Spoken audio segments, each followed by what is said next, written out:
네, 우리가 사순절을 맞아 예수를 믿는 그리스도인이라는 전체 주제를 함께 나누고 있는데요. 지난주는 우리가 요한복음 3장 말씀을 통해서 영생에 관한 말씀을 나누었어요. 자, 오늘은 그리스도인의 정체성에 대한 말씀을 나누도록 하겠습니다. 여러분, 예수를 구주로 믿으시지요? 네. 예수를 구주로 영접하셨으면 여러분은 영생을 소유하신 분들입니다. 맞습니까? 영생은 우리가 죽은 다음에 천국에 가서 받는 것만을 의미하는 것이 아니라 영생은 이 땅에서부터 받는, 이 땅에서부터 시작이 된다라고 지난주에 말씀을 나누었어요. 왜 그렇습니까? 예수 그리스도를 통해서 물과 성령으로 거듭난 우리들에게 하나님의 통치가 이미 시작이 되었기 때문에 우리는 이 땅에서 이미 영생을 소유하며 살아가고 있는 거예요. 누구 때문에 영생을 소유한 거죠? 예수 그리스도. 예수 그리스도를 믿음으로 말미암아 우리는 하나님의 은혜로 영생을 소유한, 또 구원을 받은 우리들의 삶, 그 크리스찬의 삶이 이제 시작이 된 겁니다. 자, 그래서 그리스도인이란 무슨 뜻인가? 그리스도인이란 예수 그리스도를 믿고 따르는 사람이 누구예요? 그리스도인인 거죠. 자, 그렇다면은 그리스도인은 어떤 사람이에요? 그리스도인, 예수 그리스도를 믿고 따른다라는 것은 주님의 말씀을 몸소 실천하며 지키는 사람을 의미해요. 자, 그래서 오늘 성경에서 예수님이 뭐라고 말씀하셨는가? 너희는 세상의 소금이니, 그리고 14절에서는 너희는 세상의 빛이라 말씀하셨어요.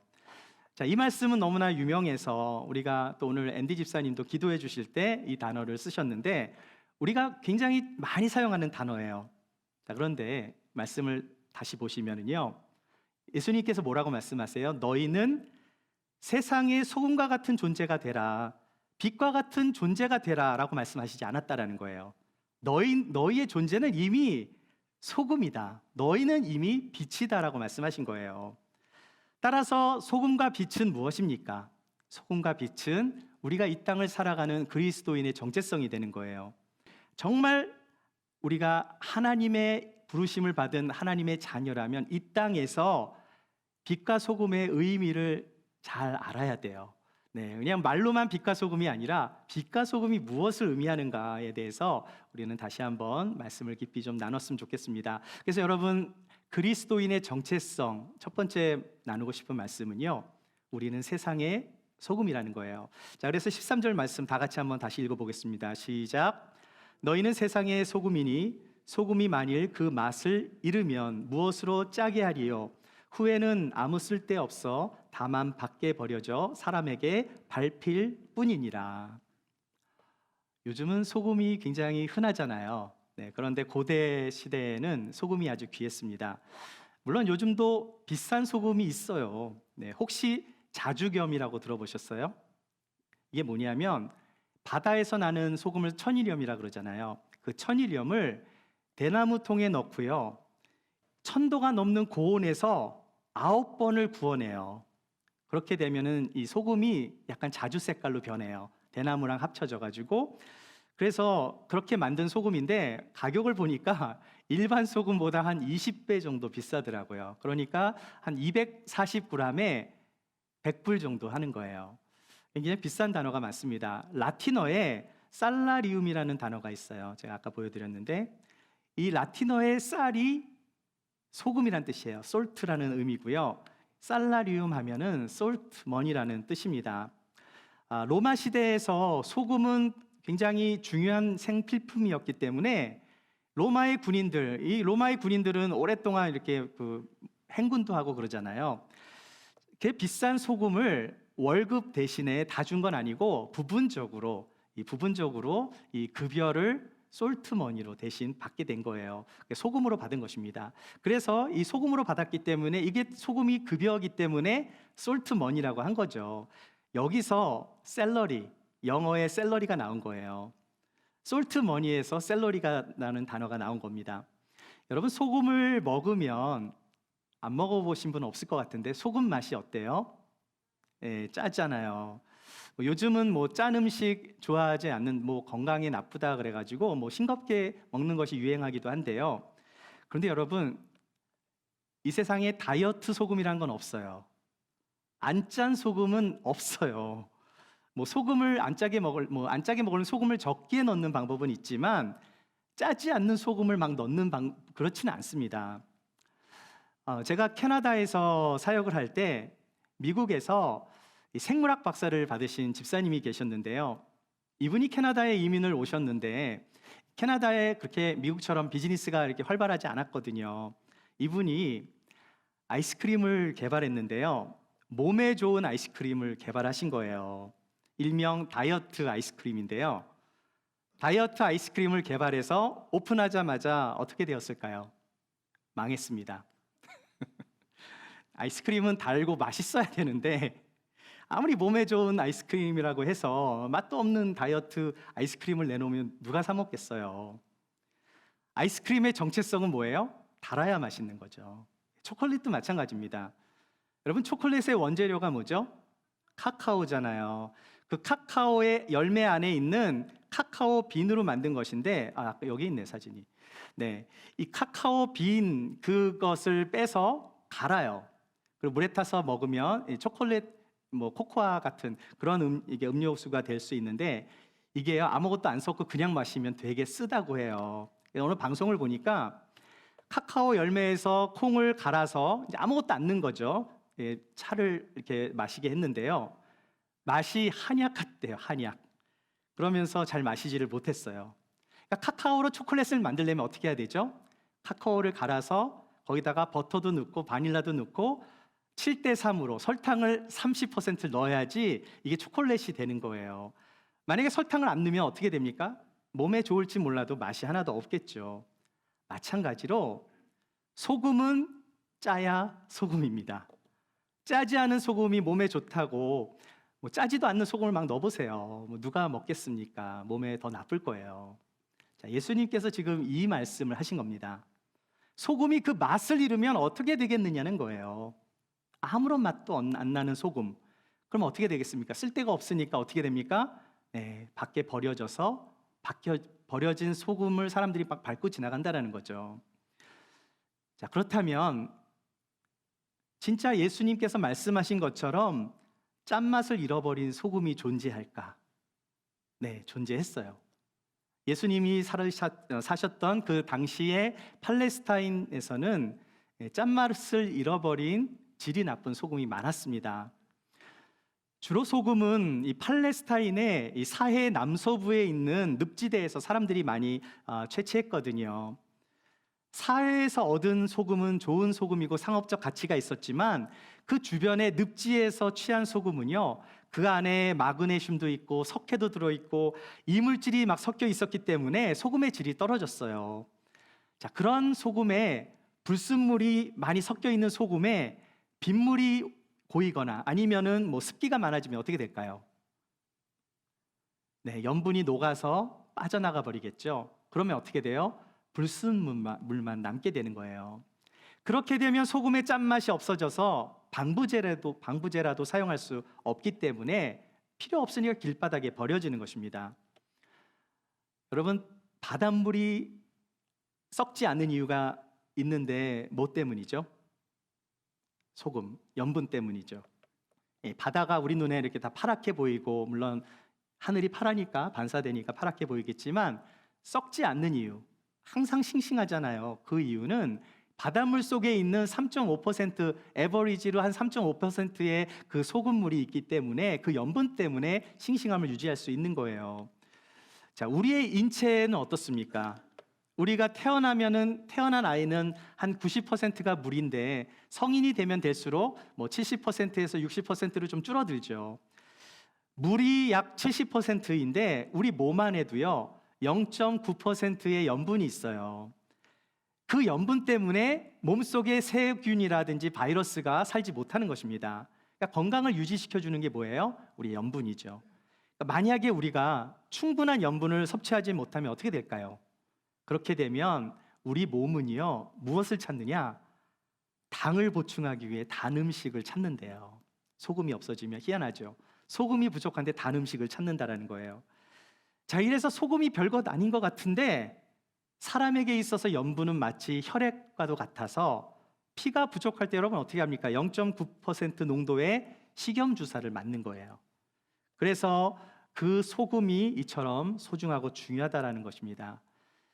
소금은 음식물의 부패를 또 막아줘요. 우리 한국의 대표적인 음식 있잖아요. 뭐죠? 김치. 이 조상들, 우리 선조들이 지혜가 많았기 때문에 냉장고가 없었던 시절에 음식을 오랫동안 보관하려면 어떻게 해야 됩니까? 네, 배추를 또 오랫동안 먹기 위해서는 소금에 절이기도 하고, 또 생선이 금방 상하니까 소금을 뿌려서 또 소금에 절인 생선은 오랫동안 먹을 수 있으니까요. 또 뭐 많죠. 우리 장수영 집사님한테 여쭤보면 많이 아실 텐데, 소금에 절인 젓갈, 그렇죠? 그것도 소금 필요하죠. 그러니까 우리 한국의 옛 선조들은 음식에 소금을 절여서 오랫동안 먹을 수 있는 방법을 개발하고 터득했어요. 자, 그런데 여러분, 소금은요, 사람에게뿐만 아니라 동물에게도 필요합니다. 제가 이 캐나다에서 5년 동안 살면서 로키 마운틴, 이 로키 산을 한 3번 정도 갔는데요. 겨울에 눈이 많이 내리면 차가 미끄러우니까 다닐 수 없으니까 어떻게 합니까? 제설차가 와서 이 염화나트륨을 이게 소금 종류잖아요. 염화나트륨을 막 뿌려요. 자, 그러면 동물들이 와서 눈을 막 먹는 거예요. 왜 눈을 먹는 게 아니라 눈 속에 있는 그 소금기를, 염분을 먹는 거죠.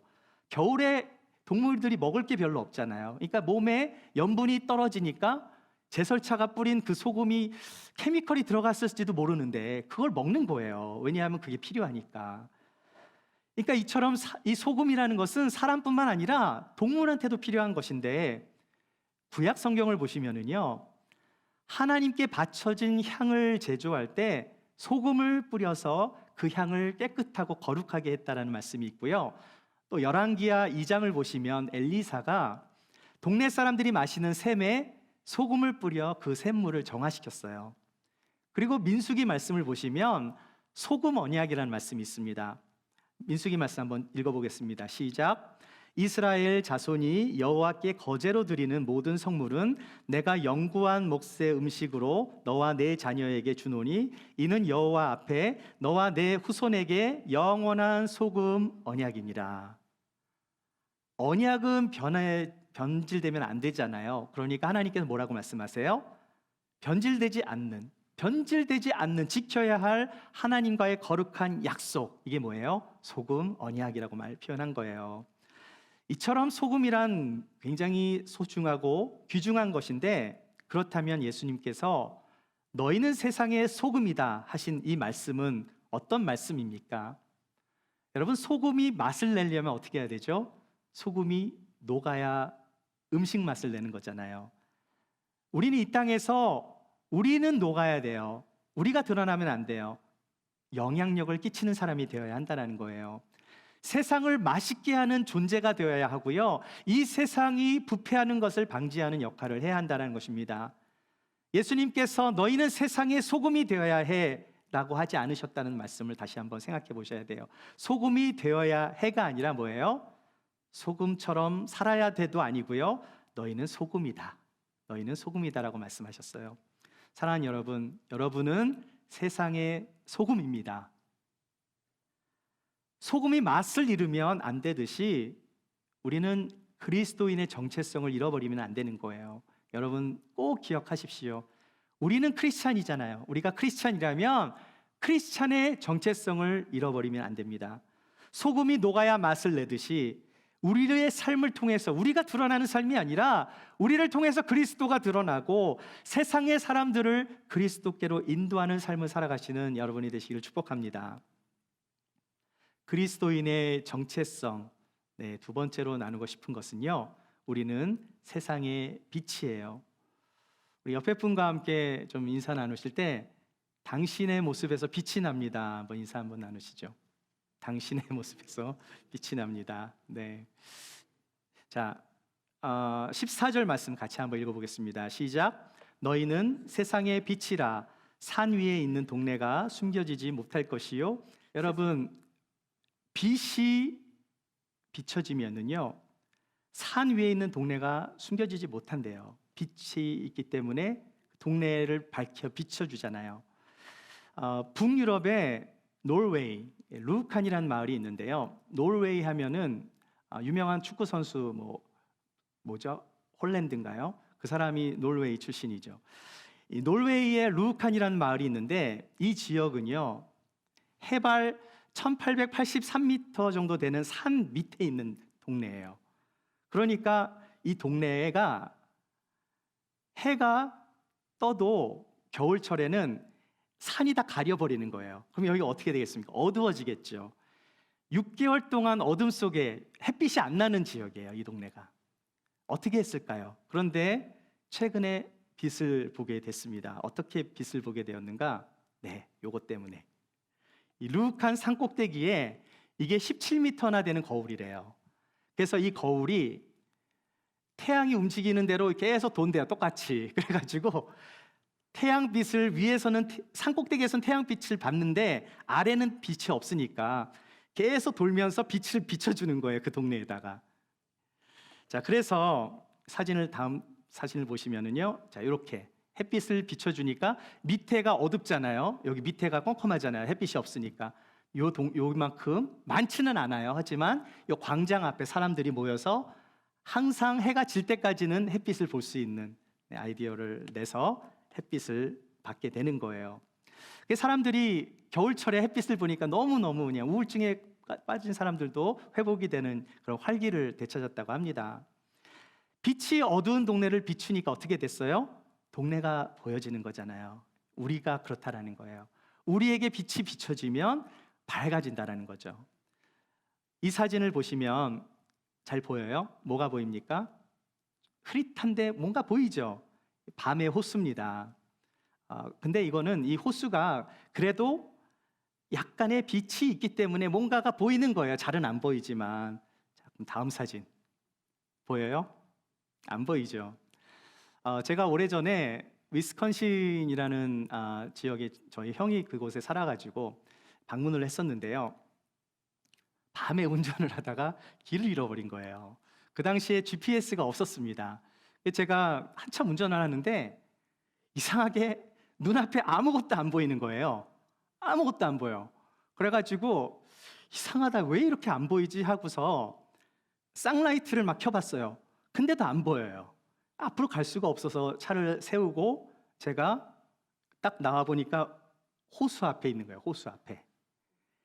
라이트 빛도 하나도 없는데 호수 앞에다가 이걸 쏘니까 안 보였던 거예요. 컴컴해가지고. 만약에 제가 좀 더 달렸으면 어떻게 됐을까요? 어디로 갔을까요? 사요나라로 갔을 겁니다. 사요나라로. 굿바이. 그랬다면 제가 지금 이 설교를 하지 못했을 것 같아요. 호수가 바로 앞에 있었는데 어둡고 빛이 없으니까 하나도 보이지가 않았던 거예요. 만약에 빛이 있었다면 어떻게 됐을까요?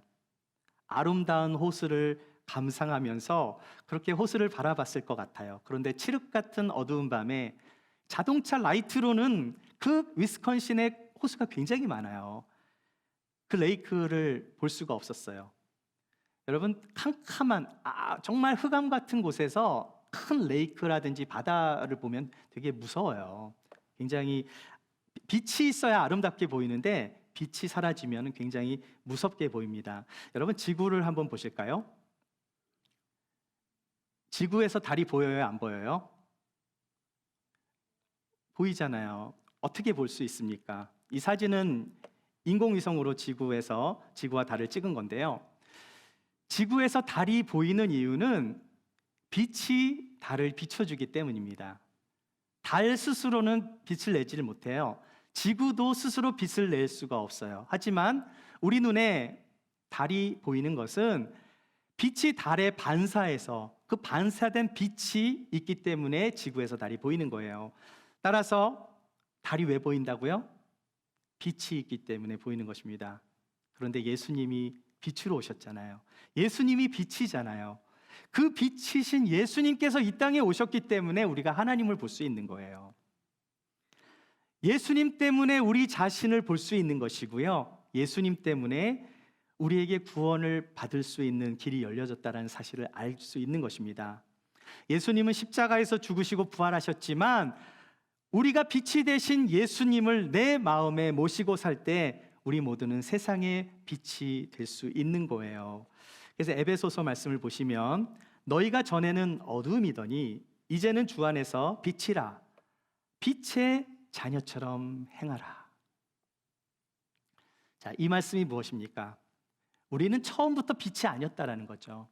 우리가 전에는 어두움이었는데 주님의 빛으로 인해서 주 안에서 우리가 빛이 됐다라고 말씀하는 거예요. 주 안에서 빛이라는 것은 주님과 연관이 되어 있는 것입니다. 주님이 없으면 빛이 나올 수가 없겠죠. 요한복음 8장 12절에서도요. 예수께서 또 말씀하여 이르시되 나는 세상의 빛이니 나를 따르는 자는 어둠에 다니지 아니하고 생명의 빛을 얻으리라. 예수님이 세상의 빛이신데 생명의 빛을 얻기 위해서 누구를 따라야 해요? 예수님을 따르는 자는 어둠에 다니지 아니하고 생명의 빛을 얻으리라는 말씀이에요. 자, 여기서 따르다라는 뜻은요, 아콜루세오라는 이 헬라어는요, 함께 길에 있다, 동행하다라는 뜻입니다. 자, 이 무슨 말씀입니까? 그러니까 따른다라는 것, 예수님과 함께 길을 걷는 거예요.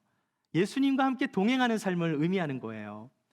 자, 그러니까 예수님의 길을 따라가며 동행하는 삶이 뭐예요? 예수님을 따르는 삶이 되는 것입니다. 어떻게 주님을 따르는 삶을 살 수 있습니까? 예수님께서 뭐라고 말씀하셨어요? 나를 따르는 자는 어두움에 다니지 아니하고 생명의 빛을 얻으리라 말씀하셨던 거예요. 사랑하는 여러분, 하나님께서 여러분을 빛으로 불러주셨다면 여러분은 예수님을 따르는 사람이 되어야 한다는 거예요. 빛의 역할이 무엇인지 한번 생각해 보세요. 빛의 역할이 무엇이죠? 빛은요, 어둠을 밝히는 거잖아요. 그러니까 빛은 어둠이 있을 때 존재감이 더 드러나는 거예요. 여러분, 대낮에 자동차 라이트 앞만 켜봐야 그냥 자동차에서 빛이 나는구나 하지만 앞을 비칠 수는 없어요. 햇빛이 더 강하기 때문에. 그런데 그 자동차 라이트의 존재감이 언제 있어요? 어두울 때 진가를 발휘하는 거죠. 자, 그래서 15절 말씀을 보시면 하나님 예수님께서 뭐라고 말씀하시는가? 사람이 등불을 켜서 말 아래 두지 아니하고 등경 위에 두나니 이러므로 집안 모든 사람에게 비치게 하느니라. 여러분, 이 말씀이 무슨 말씀인가요? 등불을 켜서 말 아래 두지 않는데요. 자, 여기서 말하는 말은 동물, 홀스 그 말이 아니고요. 곡식을 잴 때 한 말, 두 말, 옛날에 그랬잖아요. 한국에서 이렇게 곡식을 살 때 나무 한 그릇에 한 말, 두 말 기억하시죠? 말로 주고 되로 받는다.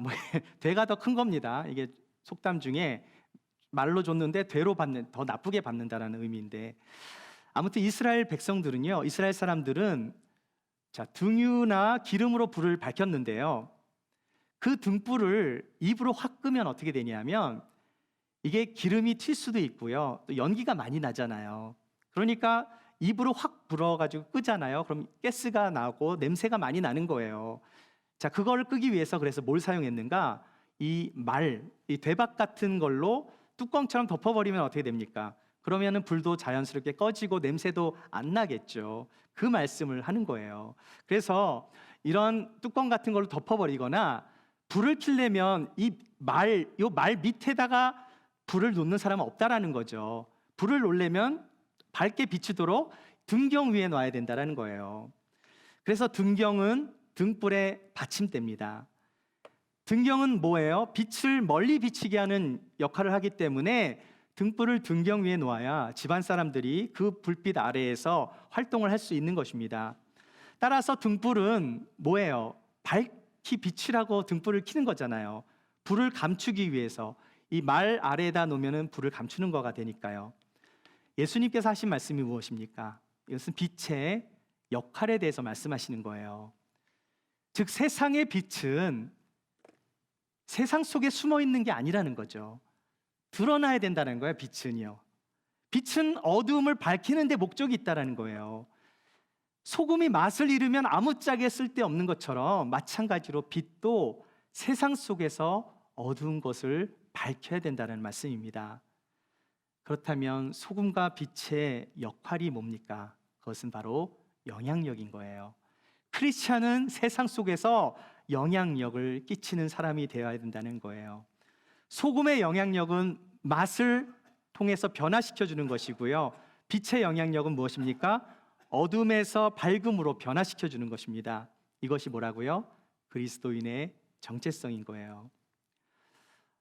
아니, 우리가 예수님만 잘 믿고 구원받으면 다 되는 거 아닙니까? 라고 말할 수 있지만 예수님께서 뭐라고 말씀하셨습니까? 우리에게 사명이 있대요. 그 사명이 무엇입니까? 세 번째로 나누고 싶은 것은요, 착한 행실로 하나님께 영광을 돌리자는 거예요. 16절 말씀을 다 같이 한번 읽어보겠습니다. 시작. 이같이 너희 착한 빛이 사람 앞에 비치게 하여 그들로 너의 착한 행실을 보고 하늘에 계신 너의 아버지께 영광을 돌리게 하라. 우리에게 빛이 있어요, 없어요? 예수님의 빛이 우리 안에 들어와서 그 빛이 반사돼서 세상 사람들에게 비치게 하래요. 그러면 우리는 어떤 사람이 됩니까? 너희의 착한 행실을 통해서 하늘에 계신 너희 아버지께 영광을 받게 하라. 여러분, 착한 행실이라는 단어는요, 두 단어가 합쳐진 말이에요. 네, 칼로스라는 단어와 엘곤이라는 단어인데요. 이 착한이라는 뜻은 영어로 하면 그시겠죠. 선한 것, 매력 있는 것, 아름다운 것, 사람의 마음을 끄는 것. 이것이 칼로스입니다. 행실, 엘곤은요, 우리의 행함과 행실을 말해요. 우리가 소금과 빛으로 살아야 하는 이유는 이것이 우리의 정체성이고요. 이것이 바로 그리스도인의 본질인 거예요. 우리가 소금으로 빛으로 부름을 받았기 때문에 그렇게 살아야 된다라고 말씀하는 것입니다. 예수만 잘 믿으면 되는 거 아닙니까? 왜 착한 행실이 필요합니까? 착한 행실이 구원을 가져다 줍니까? 그런데 여러분, 구원은 착한 행실로 받는 건 아니에요. 하지만 구원받은 사람에게 나타나는 게 뭐예요? 하나님의 빛이라는 거예요. 우리의 착한 행실은 구원받은 자에게 딸려 나오는 것입니다. 그것이 바로 열매인 거예요. 여러분, 이거를 무시하시면 안 됩니다. 왜 그렇습니까? 예수님께서 말씀하셨거든요. 마태복음 7장 18절에서 20절을 보시면은요, 다 같이 한번 읽어보겠습니다. 시작. 좋은 나무가 나쁜 열매를 맺을 수 없고 못된 나무가 아름다운 열매를 맺을 수 없느니라. 아름다운 열매를 맺지 아니하는 나무마다 찍혀 불에 던져지느니라. 이러므로 그들의 열매로 그들을 알리라. 뭘로 안돼요? 그들의 열매로. 예수 그리스도의 빛이 임해서 그 빛이 반사돼서 믿지 않는 사람들에게 영향력을 끼칠 수 있다는 거예요. 착한 행실은 그리스도를 따르는 자에게 열리는 아름다운 열매인 거예요. 우리가 그리스도의 열매를 통해서 세상의 빛이 되고 소금이 되는 역할, 그런데 그것의 궁극적인 목적이 무엇이겠습니까? 그렇게 살아야 하는 궁극적인 목적은 바로 하나님의 영광이라는 사실이에요. 누가 영광을 받는 거예요? 영광은 하나님이 받는 건데 그 영광을 돌리는 대상이 내가 아니라 세상의 빛이 사람에게 비치기 위해서 그 비춰진 사람, 나를 모르는, 하나님을 모르는 사람이 하나님의 영광을 돌리게 하라는 거예요. 그래서 다시 한번 16절 말씀을 천천히 읽어보세요. 이같이 너의 빛이 사람 앞에 비치게 하여 그들로 너의 착한 행실을 보고 하늘에 계신 너의 아버지께 영광을 돌리게 하라. 대상이 누구예요? 믿지 않는 사람들, 하나님을 모르는 사람들, 나를 통해서 그리스도를 모르는 사람들이 하나님께 영광을 돌리게 하라는 이 말씀 누가 하신 겁니까? 예수님께서 하신 거예요. 우리가 세상에서 소금으로 살고 세상에서 빛으로 살아갈 때 세상 사람들은 우리를 보면서 하나님께 영광을 돌리게 된다는 말씀입니다. 반대로 우리가 소금답지 못하고 빛답게 살지 못하면 어떻게 되겠습니까? 하나님의 영광이 가려지게 되는 거예요. 여러분, 자녀를 키워보셨잖아요. 부모에게 있어서 자녀가 세상에서 칭찬을 받는 것처럼, 그렇게 사는 것처럼 부모에게 큰 기쁨이 어디 있을까요? 자녀들이 그렇게 세상에서 칭찬을 받으며 그 예수 그리스도의 그러한 빛이 막 밝혀진다면 얼마나 부모의 입장에서 기쁘겠습니까? 그런데 자녀가 계속해서 부모의 속을 썩이면 부모에게 있어서 그거보다 더 아프고 힘든 일은 없을 거예요. 우리 모두도 다 아는 겁니다. 그런데 우리의 진짜 아버지가 되시는 하나님의 마음은 어떠실까요? 우리가 그리스도인인데 세상에서 그리스도인의 정체성을 가지고 정말 소금답고 빛을 비추며 살아간다면, 그렇게 해서 사람들이 우리를 칭찬하겠지만 누가 영광을 받으세요? 더 나아가 우리를 소금되게 하시고 빛되게 하신 하나님께서 칭찬을 받으시고 영광을 받으신다라는 말씀이에요. 하나님을 칭송하게 만드는 것, 이것이 바로 하나님께 영광을 돌리는 일입니다. 우리의 열매는 예수님을 따를 때 오는 거예요. 예수님과 동행하며 성령님과 매일매일 교제하며 살아갈 때 성령의 열매가 열리는 것입니다. 소금은 소금의 역할을 해야 하고요, 빛은 빛의 역할을 해야 하는데, 때로는 소금의 역할과 빛의 역할이 말처럼 쉽지 않을 때도 있습니다. 어쩌면 그렇게 사는 것이 어렵기 때문에 우리는 사실 세상을 탓할 때도 있어요. 그런데 여러분, 세상이 부패하고 타락했다는 것을 모르는 사람은 없잖아요. 그리스도인은 이럴 때 어떻게 해야 합니까? 그리스도인은요, 어둠을 탓하는 존재가 아니라 어둠을 밝히는 존재가 되어야 하는 거예요. 소금은 어떤 음식이 주어지든지 맛을 내야 하는 게 소금이잖아요. 소금이 음식 탓하는 거 본 적 있습니까? 네. 어떤 음식과 조합을 해도 소금은 맛을 내요. 이것이 소금의 정체성입니다.